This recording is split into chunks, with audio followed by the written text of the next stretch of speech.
This is my home, Colorado, one of the most beautiful places in the United States, if not the world. When I grew up here, this is what I remember. But that's not the Colorado I live in anymore. Now I live in a traffic-filled, crime-ridden, homeless shantytown. And while you're dodging needles, you then have to wait for the nearest super liberal to talk down to you. And that's why I'm leaving. I'm leaving to go live in Austin.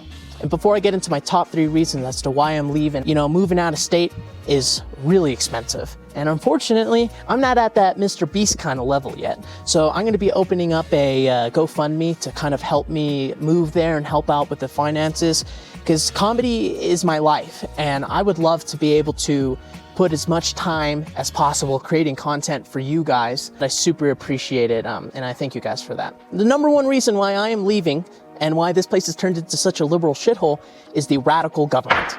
I don't know what happened, okay? I remember liberals, they used to be so caring, they used to love. Now, instead of holding billionaires accountable, they care more about keeping as many offender trans zombies out on the street.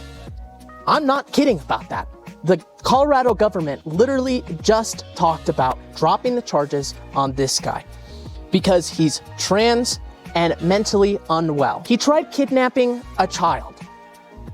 That's right, a child. They dropped the charges because he's incompetent and he will be out on the streets fairly soon. Colorado recently passed 2 laws which made misgendering and dead naming illegal. Hey Steve, how you doing, man? That statement I just said in Colorado now could legally allow the government to go and send me 2 tickets that I would have to pay for saying those things. Words.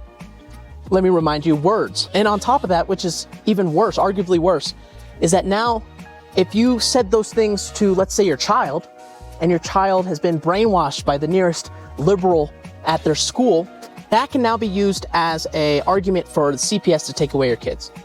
I don't even have kids, and that enrages me. Not only is this a horrible place to thrive for comedy, but also it's not a safe place. It's ironically, I'm talking about safe spaces right now, but comedy is supposed to be a safe space. You need comedy to call out the bullshit. And as soon as you start saying you can't say that, you can't make jokes about that, you know that something's wrong about society.